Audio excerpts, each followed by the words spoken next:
Hey guys, Dr. Clayton Roach here with Adjusting Attitudes, and as we always do, we try to provide you some great value and great content. And about once a month, we have an interview that I do with what I feel are what I call geniuses in the profession and people that need to get their word out, that I feel have a great message to share.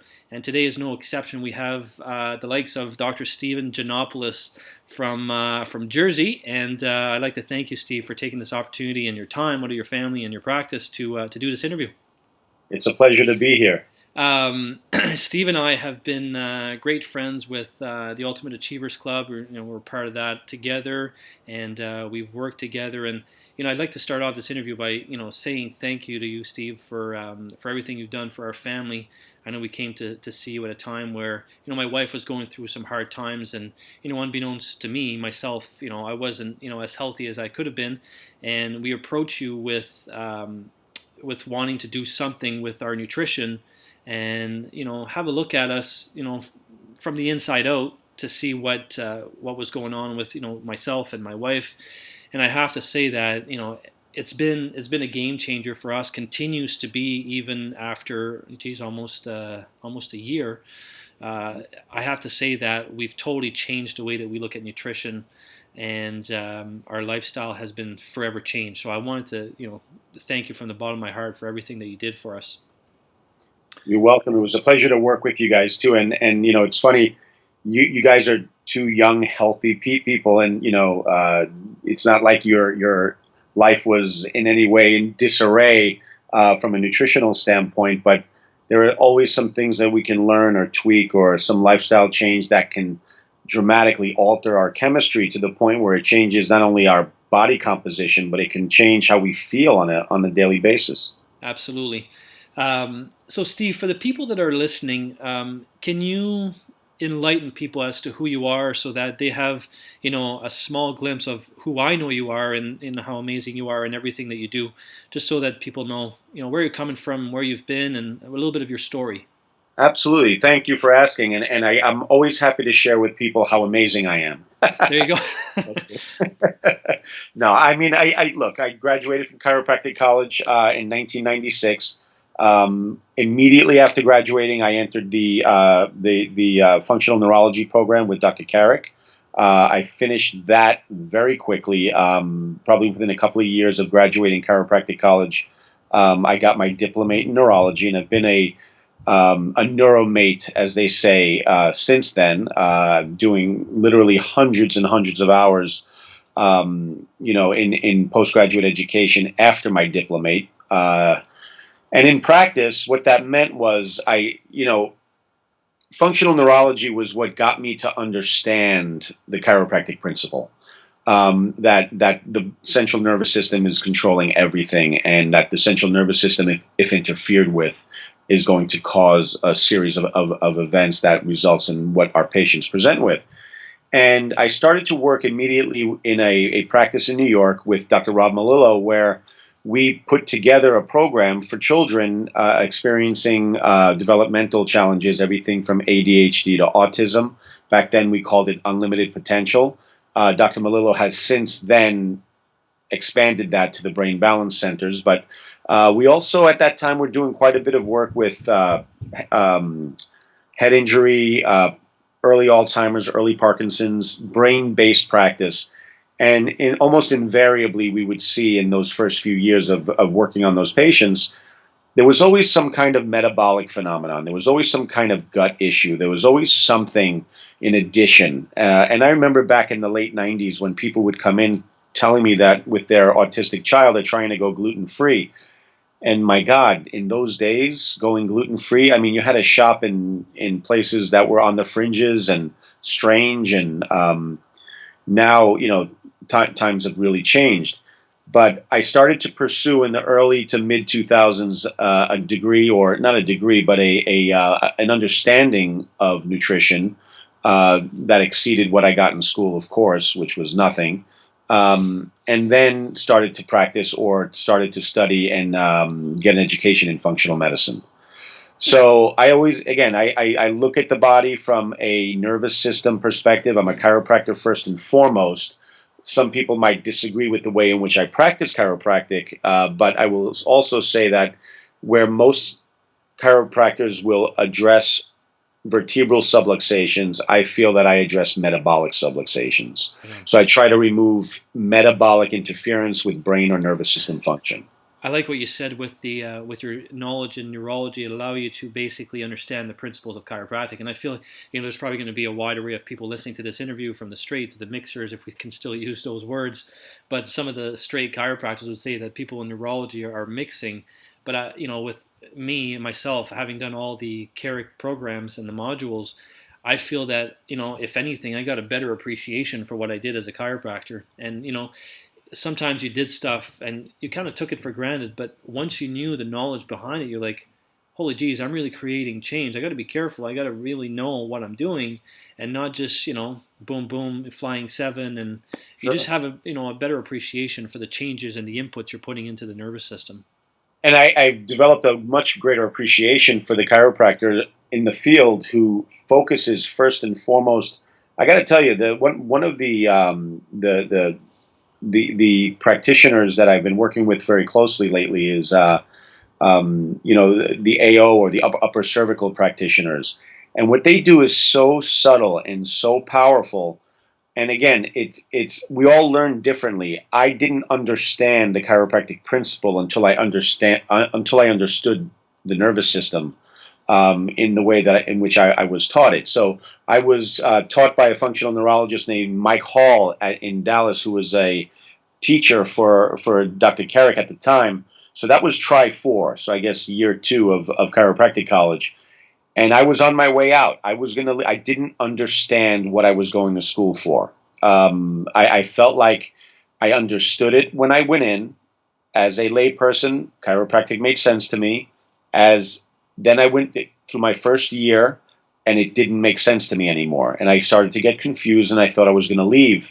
And then I took Tri4 Neurology with Mike Hall, and Mike Hall brought it full circle to me. It's just that day something snapped. I Right. got it. I understood chiropractic, and that's what I required. Yeah. Other people didn't require that, but that's what I needed.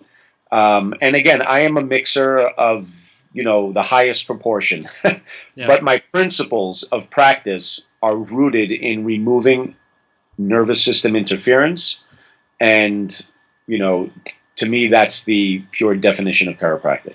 Right on. So let's move on to what makes you different, Steve. And I think that's where I've gained so much of an appreciation for what you do and what you've done for our family. I remember you touching base with us during our consultations with the story that you shared with us around how you got involved personally, or how nutrition changed your life, and how eliminating certain things, fixed, a long time illness of yours with that tendinosis that you were talking about. Can you touch on that story? Yeah, I think sure. it's an amazing story because it shows you It the amazingness of nutrition and how it can impact your life. yeah. So it's funny. Dr. Carrick in 1995 told us, if you have a intact nervous system and a well functioning brainstem, you could absorb the nutrients you need out of rat shit.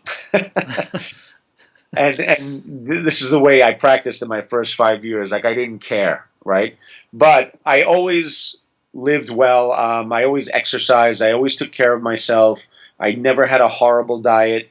I was fit. I climbed mountains. I've done a lot of things in my life. But shortly after I got married, um, we had our first child. I started my practice. I bought a house. I mean, everything kind of happened in like 14 months, right? It was stressful, but it was great. I didn't feel stressed. I felt great. I felt like my life was moving forward. And after my daughter was born, we very quickly got pregnant again, and my son was born. My dad had passed away that year, and man, my health went downhill so fast. I gained weight. I couldn't get out of bed.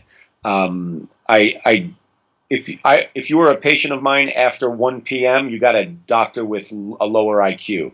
The brain fog was unbearable. I would go to the gym thinking, all right, exercise has to be good for me. I would go to the gym on a Saturday and literally spend the rest of the weekend unable to get off the couch, no matter how beautiful it was outside, no matter how much my children wanted to go out and play. I was 235 pounds. And I wasn't eating anything crazy.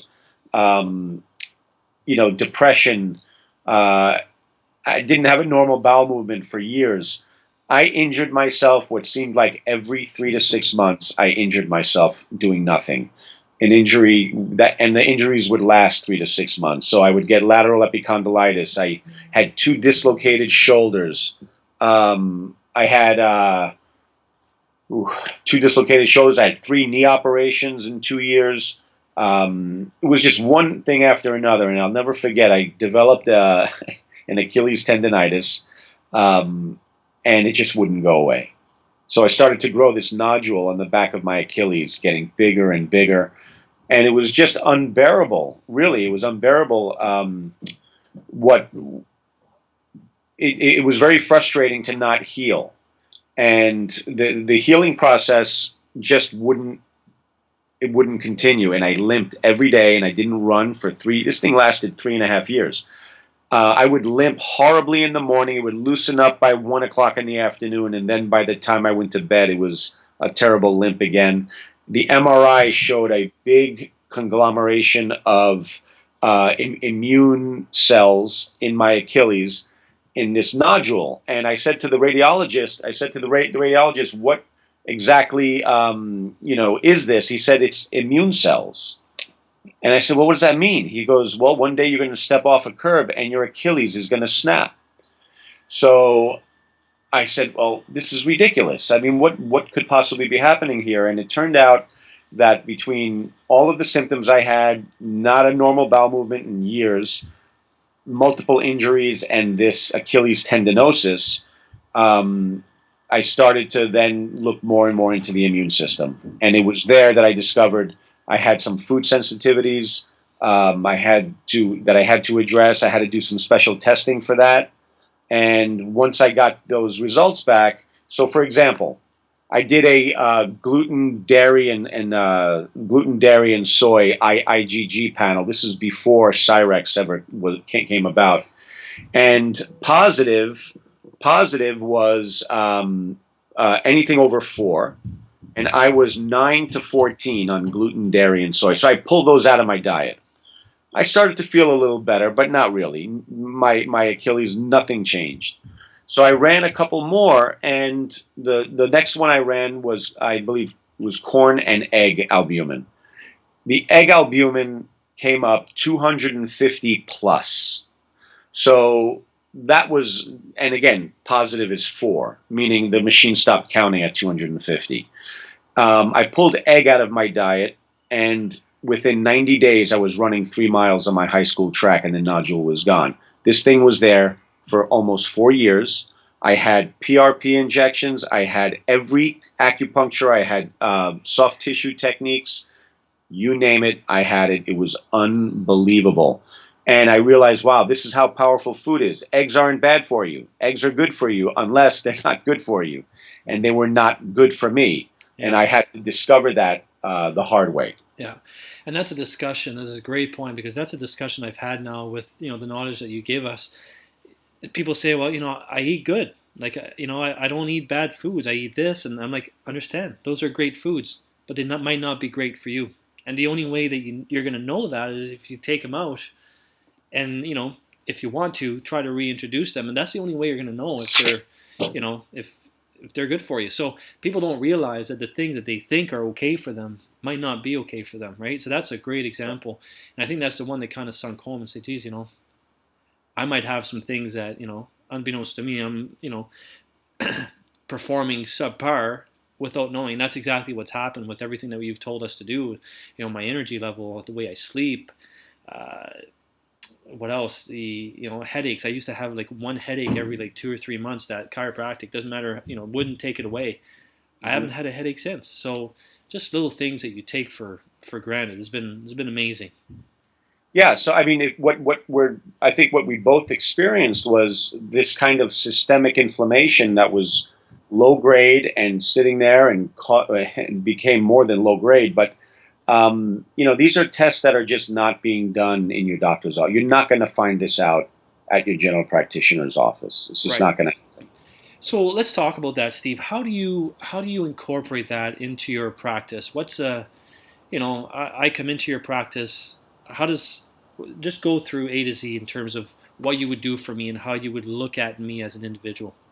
Yeah, so I mean, I'll tell you, I have a practice here in New York City. I'm there a couple of days a week, and I also have a virtual practice, and my virtual practice is right here. And the virtual practice allows me to now. Most of my virtual patients are in the chiropractic care. They're referred to me by chiropractors. I don't know any chiropractor in the country who can say that 50% of his practice comes from chiropractic referrals. Right. Chiropractors don't like to refer. And the chiropractors who refer to me are doctors who are excellent at what they do. They understand what I do, but they choose to not geek out and learn all of this stuff over 300 hours listening to somebody like Ted Carrick, which is not an easy thing to do. And it's just what I'm passionate about. And these doctors that refer to me leverage my knowledge to bring into their practice. So I'm going to go through a case history just like everybody else. I'm going to go through like a metabolic questionnaire. I'm going to go through a nervous system questionnaire that we use. I'm going to go through that whole process, but I'm also probably going to order some tests. Earlier in my career, I would order blood. I would look at stool. I would look at hormones and saliva. I don't do that anymore because um, I feel like I got it down to where I can gather most of that information in my history and exam, Yeah. gather most of the information in the questionnaires, and then do the blood panel. A comprehensive blood panel gives me a wealth of information, enough to get that patient started, Right. and it's usually enough. Okay. So then you get the results, and then there's going to be definitely some supplementation to help alleviate and change the chemistry and the numbers that are there. One of the things that and the big themes were clearing your gut, or sorry, repairing your gut, clearing the liver, the hormonal support, the anti-inflammation part of the whole process. You got it. One of the things that put all that together for me in a beautiful way was your story as to how everything starts off like a water spring and how the blood flows. Can you go through that story, because I think it will help paint a good picture for the audience here, and then they can kind of see how what you do is so important. Yeah, no, it's my pleasure to do that. I love that because all right, you asked me about what do I do with my patients. I will tell you the number one service that I provide is education. Um, the days of going to the doctor and saying, this is high, this is low, take this, take that, I'll see you in 3 months, is ridiculous. People are smart. If you make it understandable, put it in lay terms, they can get it. When you do that, people will develop their own reason why. If they don't understand what's going on, they'll do what you say out of desperation. But once they start feeling better, they don't really understand why they're doing something, and then they'll stop doing it and find themselves in the same boat. You know So what, I, Steve? Let me just cut you off one second. That's just so amazing what you just said. Two of my staff members were at. I was talking to you about the traffic and conversion for Mhm. from Ryan Dice, the digital marketer, and he's saying now that it's no longer enough to tell your story. People are not really interested in your story. They want to know how your story is going to help them get to where they want to get, and how you're going to become the guide to bring them so that they can have the heroic story of their own, right? That's So it's so cool what you just said there. So sorry, continue. Yeah, no, no, it's great. So what I always say is this, because we want to tie things together. It's, when people say they have high cholesterol, I say, all right, great, high cholesterol is fine. Let's ask the question why. First of all, is high cholesterol a bad thing, right? And if so, what makes it bad? So I kind of run through a little story about how the body works, and I always like to say, blood gets its start in your heart, right? So your heart is going to eject fresh, clean blood from the lungs, oxygenated, kind of like fresh, clean water coming from a spring. And the first place that fresh, clean water is going to go is to the gut, right? It's going to go down into the gastrointestinal area, and it's going to stop by and pick up a whole bunch of nutrition because you just ate. And in addition to nutrition, it's going to pick up everything else going on in the gut, right? The gut's a pretty active place. It's the one place where the outside world in the form of food and the inside world in the form of your bloodstream become intimate and very close to each other. And what your bloodstream is going to pick up is all of the nutrition plus all of the activity of the immune system as it relates to parasites and bacteria and viruses and yeasts and pesticides and anything else you swallowed in your environment. And it's going to kind of take that fresh, clean water and muddy the water. So now you got all of this muddy water with some good stuff and bad stuff in there, large undigested proteins, etc. Now, it's we don't want to circulate muddy water throughout the body. Instead, we send it through the portal circulation to the liver. And in the liver is going to start pulling out that mud, right? It's going to start pulling out that mud. It actually will use cholesterol to pull out that mud. And what you're left with is, again, clean, nutritious, oxygenated blood to circulate throughout the body.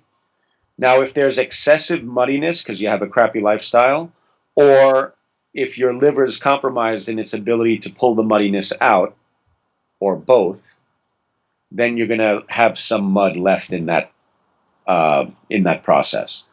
So if you start circulating some muddy water throughout the system, that's what we call systemic inflammation, activity of the immune system. That systemic inflammation is going to circulate throughout the body, and it'll deposit itself in different places. It'll deposit itself in your joints to give you arthritic type pain. It'll deposit itself in your blood vessels to cause, cardiovascular disease or any kind of arterial narrowing. And it's also going to deposit itself in brain. And when it deposits itself in brain, that gives us our early neurodegenerative signs, our brain fog, those types of things. So right away, it makes sense for us to go through this 4-step process that you mentioned before. We want to clean up the gut. We want to create a better barrier between your food and your bloodstream. We want to enhance or support phase 1 and phase 2 of liver detoxification, so you can just kind of pull all that muddiness out. And at the same time, you're eating more in a cleaner way, so right. You tip the scale in your favor. And then, of course, you want what's going to happen then with the cleaner diet is you're going to have better balance of blood sugar related hormones like insulin and cortisol. You're actually, with a better functioning gut and liver, you're going to convert thyroid hormone better, and then your body as a whole is going to function better. So there's a hormonal balancing or a hormonal impact as well. And then the final part is immune regulation. You're going to turn down that immune activity. Right. And can just cleaning up your diet do it alone? I think it can accomplish a lot. But people who've been compromised for quite some time, I like to use supplements to help with this process. Now, I do use nutritional supplements in a medicinal way, which means a couple of things. Number one, you don't get your health from a bottle. These things won't make you healthy. They will accomplish a goal or in a temporary targeted amount of time. I can't tell you so many times we've referred people, before with this knowledge, we refer people to a naturopath and my gosh, after 2 or 3 months, they're coming in with bags and bags of stuff that they're taking. And I mean, none of it is really addressing the true cause of the problem. So I want to tell the people that, what you do is absolutely not that. And it's a very short-term, fixing approach. And then basically you're relying on your nutrition after that. Yeah, and part of the reason why we get so aggressive with that is because I believe, regardless of how long the problem's been there, if we don't start reversing these metabolic vicious cycles or breaking these metabolic vicious cycles that are going on, then we're not going to. It has to happen fast. Right. I find that in 3 to 6 months, I'm getting most of everything done. Yeah. In many cases, it's just 3 months. Again, not that now that person needs their ongoing instructions, but they don't need me Right. for more than 3 to 6 months. And Yeah. then what I typically will do is see them quarterly, or I'll see them semi-annually. We'll look at blood work once or twice a year, and they're under the care of their chiropractor for their spinal and neurological health. Right. There's two analogies that you use that I love. One of the analogy was for the gut repair and the holes in the gut, and the roads and the truck going in the potholes. And the other one was for the cholesterol and the beach balls. Can you touch on those two? Okay, so See, it stuck with me. That's the power of a story, right? yeah, no, it's great because the cholesterol story is very important. You just think of cholesterol as being this. If your body is an office building and the cells are the offices, and then the hallways of the office building are your bloodstream. And if I have 300 beach balls of different sizes and I throw them down the hallway, they should float down the hallway with ease. Same thing is true if I had 150 beach balls. The problem would occur if the beach balls were sticky, or if the walls of the hallway were sticky, or both. In that case, it's more likely that those beach balls will stick together and cause a blockage. Now, if I have stickiness and 300 beach balls, I'm going to cause a blockage faster than I would have with 150. But if I have 150 and there's stickiness, I'll create a blockage as well over time. So obviously, here in this analogy, the beach balls are cholesterol, and stickiness is inflammation. Okay, so 50% of all heart attacks are normal cholesterol, right? Mm. So I don't care so much about the number of beach balls. I want to know how sticky the environment is. So I always say to my patients, if my choice was 300 beach ball, 300 cholesterol and no stickiness, then I would prefer that over 150 cholesterol with stickiness. Right. So what we try to address is the inflammatory process. Whenever I say the word inflammation, you have to think immune system. Activation of the immune system is what causes inflammation, and we got to find out why that's happening. Right. And the other one you said was the analogy with here in New York we have the Cross Bronx Expressway, which is trucks and you name the traffic, it's a mess. It's always a mess, and it's always got potholes. And the reason is it's got all kinds of heavy traffic over the worst wet weather. It's a very heavily trafficked road. And if you don't do anything to repair that road, well, the potholes are just going to get bigger. And your gut is a very busy highway with a lot of traffic. And if you just keep on stuffing that food down there, the rate at which your gut breaks down, making potholes, and the rate at which it repairs becomes skewed in the wrong direction. So what we say is, if you want to repair the road, you got to stop the traffic. Then repair the road, and then you can let the traffic back on.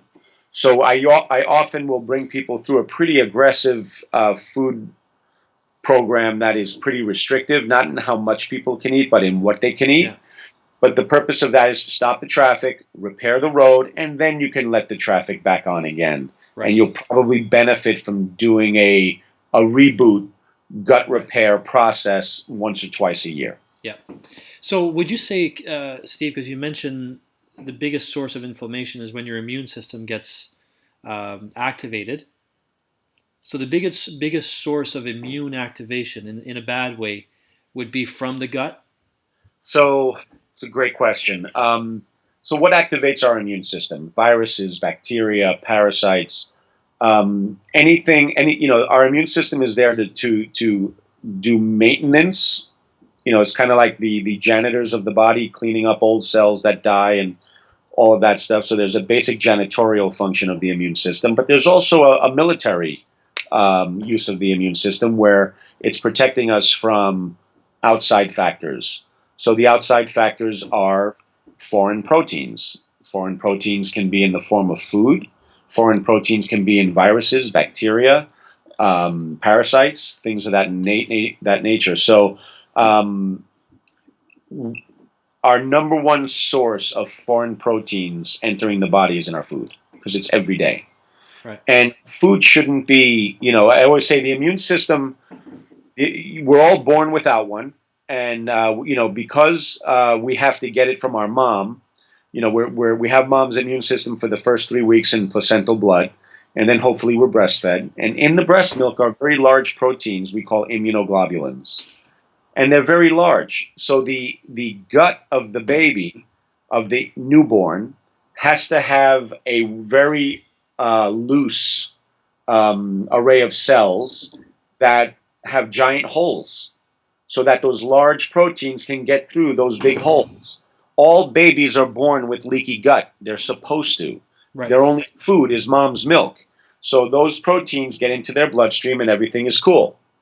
Well, what happens over that first year as the baby develops her own immune system, those cells become tighter and tighter and tighter, and that net becomes more fine, and you decrease the leaky gut. Okay, well the immune system's job is to swim around the body and look around and say, is that me or is it not me? And if it says it's me, that's my heart, that's my eyeball, that's my big toe, then it moves on. Now, if it sees something else, like let's say chicken and broccoli, well, that's not me. But it's chicken and broccoli, it's food. Leave it alone. Okay? It's a foreign protein, but it's food. Why do I want to attack it? Now, if I go around and I see a flu virus, now it's not me and it's dangerous. So I'm going to attack it. Okay? So two questions. Is it me or is it not me? And then if it's not me, is it safe or is it dangerous?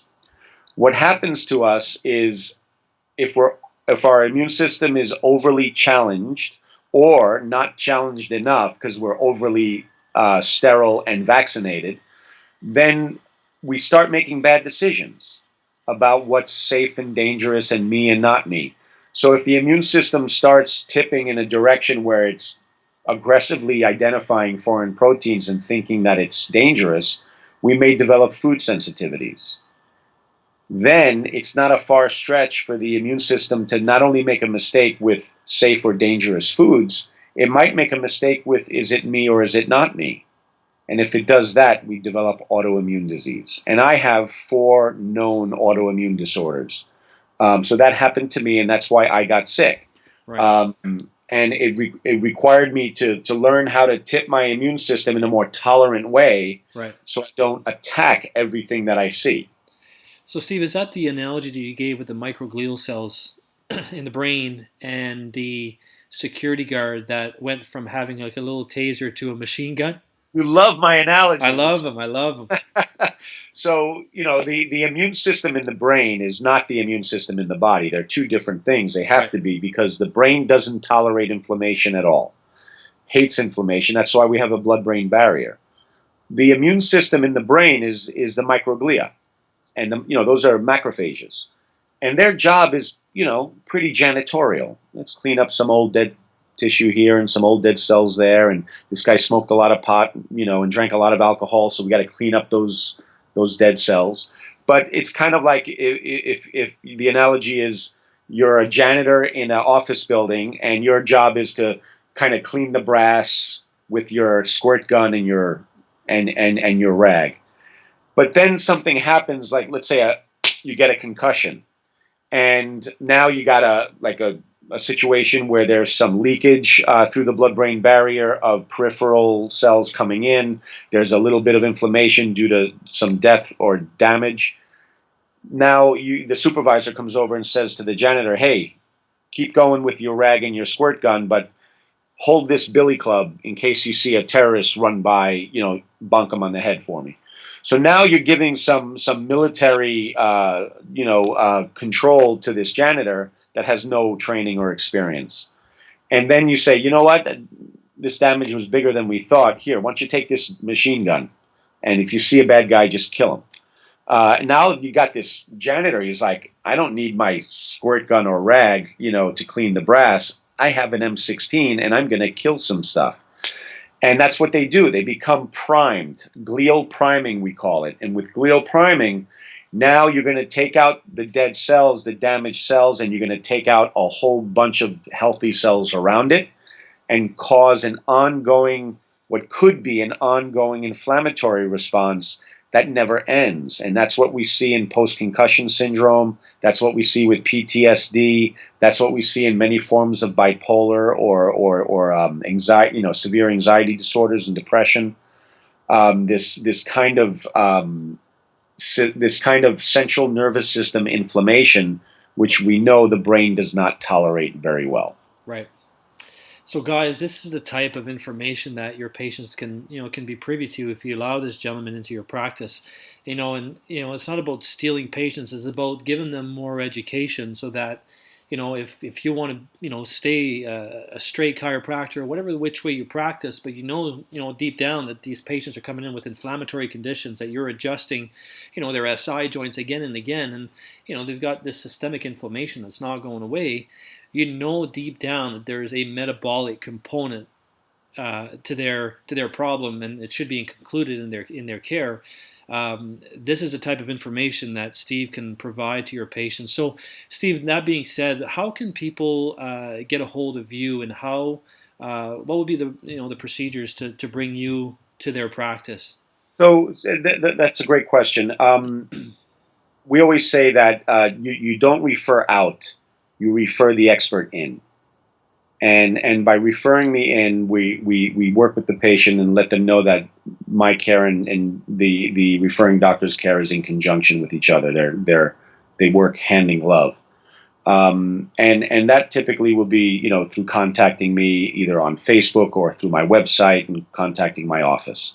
And you'll have all that information for your listeners. But also you can come and see me speak. I'm doing the Iowa State Chiropractic Association in April. I'm doing Florida in June, Florida State Chiropractic Association in June. I'm going to be doing Concussion Roulette with Brad Glowacki, which is a weekend incredible experience where we kind of go through this brain health in the context of sports and concussion to kind of teach the chiropractor in the field to speak the language and identify, how to communicate the benefits of chiropractic care in the context of brain injury related to concussion. And I think Brad Glowacki says it well. There's certain things that as chiropractors that we should be able to own in terms of mastering, and definitely one cultural conversation that everybody is having is on concussion. Can you just quickly speak to that, Steve, in terms of what do you think the chiropractor's role should be in the concussion? Yeah, so obviously, in an acute situation, let the emergency room do what they're supposed to do. Right? We're not. You don't rush a concussed person to the chiropractor's office. The emergency room is the place to go. Once everything has been ruled out, that the scans have been done, the neurologist makes sure there's no bleeds or anything acutely dangerous, and that's most of the time. Then there's 85% of the time there's complete resolution. The other 15% of the time there are persistent symptoms or persistent post-concussion, and there's almost impossible to tell.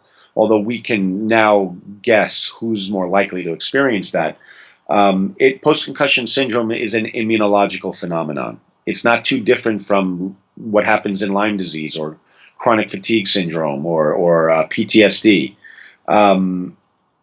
Now, in addition to that, it's important for the chiropractor. First of all, we know that all concussions are cervical spine injuries, period, all of them. So the chiropractor must play a role because nobody's going to address that. Waiting for validation from the medical profession is ridiculous. We are experts at understanding spinal health and its relationship to the occiput, and therefore we need to get involved. And what I like to do is teach the chiropractor a little bit more about the nervous system in that context, because if you have glial priming, you can remove the subluxation, still have the metabolic subluxation, and create a vicious cycle, Right. and you're adjusting the same segment over and over and over again. Yeah. So, in that, it's very important for the chiropractor to just speak the language of concussion to make you guys an authority, not on acute concussion, but on what to do to prevent future concussions, doing a pre-participation screening of the nervous system so that they have something to measure it against after an injury to Right. make sure they're ready to get back on the field. Yeah. Those are the kinds of things that we need to get much more involved with. So with everything that we've talked about today, Steve, like I mean, imagine a guy who, whatever, is in his 40s, guy playing hockey, gentleman league, and inadvertently falls, hits his head, and he already has the janitor with the M16. He's got leaky gut, and he's already got this level of systemic inflammation in his body. You got it. The effects of that concussion are going to be much worse if the systemic inflammation was not there previously, right? Absolutely. And that holds true for kids with recent strep infections, with children with, a history of allergies and antibiotic use. And, there are clues as to what could lead somebody in that direction. But you're 100% right. That there's nutritional and dietary things you can do immediately to help that person not have the ongoing Right. symptoms. Yeah, no, it's been a godsend in terms of the information you've provided. And we've created like a generic program without the testing because we can't order our own testing here in Canada.